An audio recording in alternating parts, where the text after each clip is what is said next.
Mallory Trent didn't know what made her hands tremble more: the cold autumn wind crawling through her cracked windows or the strange package on her doorstep.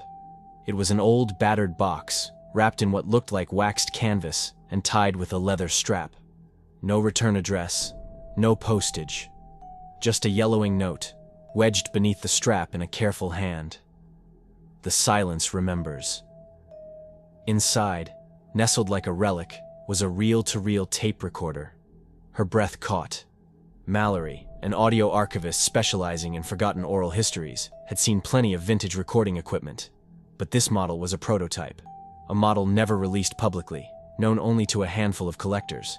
It was dusty, crusted in patches with dried mud or perhaps soot, and it smelled faintly of burned wood and wet moss.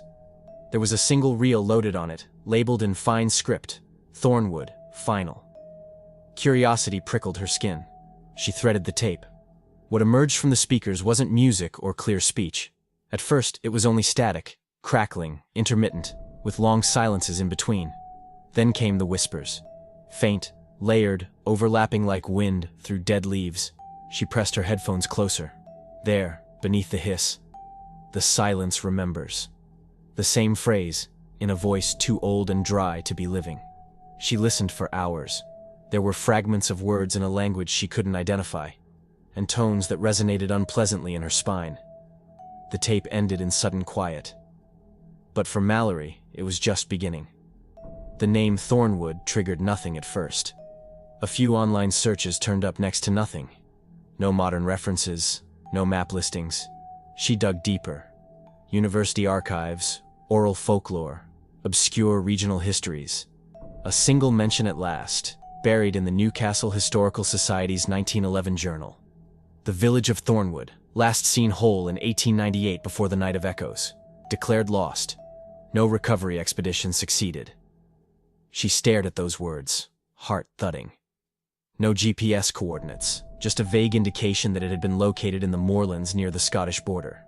A ghost village, gone for over a century. She couldn't resist. Mallory packed light, audio gear, notebooks, an analog camera, a small camp stove, and rations. A week's trip, she told herself. Enough to locate the ruins, capture the atmosphere, maybe find the source of the recording.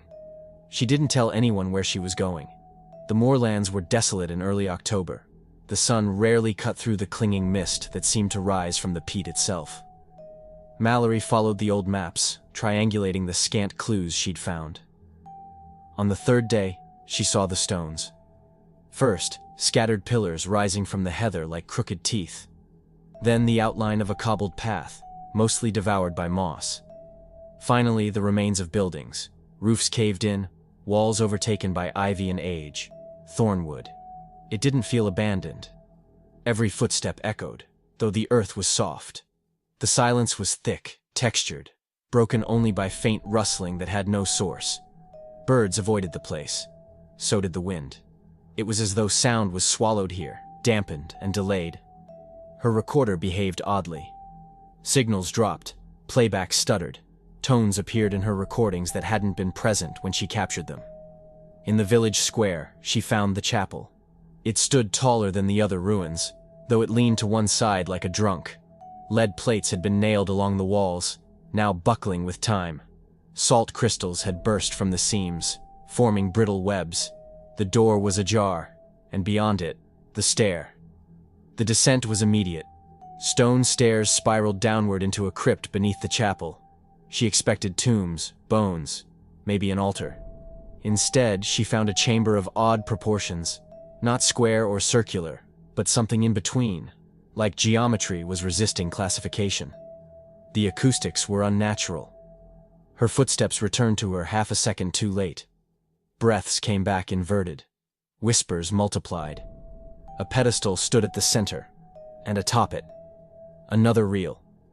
It was labeled E.H., Keeper's Confession. She played it.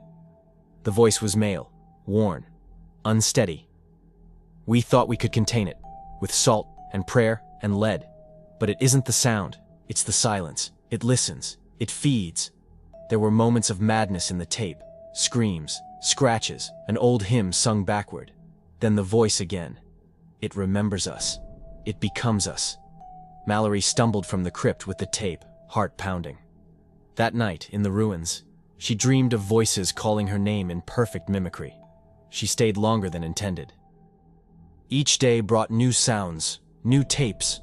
Most weren't visible until she returned to her tent and unpacked her gear. Then they'd be there, nestled in her bag. Whispers grew bolder. They began responding to her questions, speaking in her voice. She began to lose time. Recordings played by themselves. Her own voice repeated words she had not said. The forest around the village grew darker, as though light feared approaching. Her journals filled with writing she didn't remember, describing events she hadn't experienced. And always, the breath. Software approaching. She wanted to leave. But every path she took circled back to the chapel. Even her compass spun aimlessly. The silence had become a maze. On the 7th day, she descended once more. This time the stair continued past the crypt, down a narrower passage. Roots broke through the stone. The air grew warmer. Wetter. Her recorder beeped wildly, then died. The tunnel opened into a vast cavern, the Whispering Womb. A hollow in the earth so large the ceiling vanished in darkness. At its center, a pool of still water, black as void. She stepped closer. Sound warped. Her movements echoed in reverse. Voices called out from the water, merging into a chorus. All of them were hers, and then it spoke. Not aloud, not in words, but directly in her. A sensation like drowning in silence, being unraveled into vibration. It remembered her. It had always remembered her. Mallory doesn't recall returning. She awoke weeks later in a field miles away. Her equipment was melted, her notebook blank. Only one thing remained. A single reel. Pristine. She mailed it anonymously to her mentor. He played it once. It was a recording of Mallory breathing, then whispering, then weeping, then silence, and then, unmistakably, his own voice asking, "Who's there?" It ends there.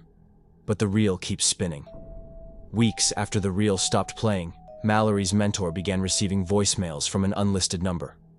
Always the same. Silence, then his own voice whispering from the static. "You heard it too." But he never said those words. And now, in the stillest moments of night, when the house holds its breath, the reel begins to spin again. On its own.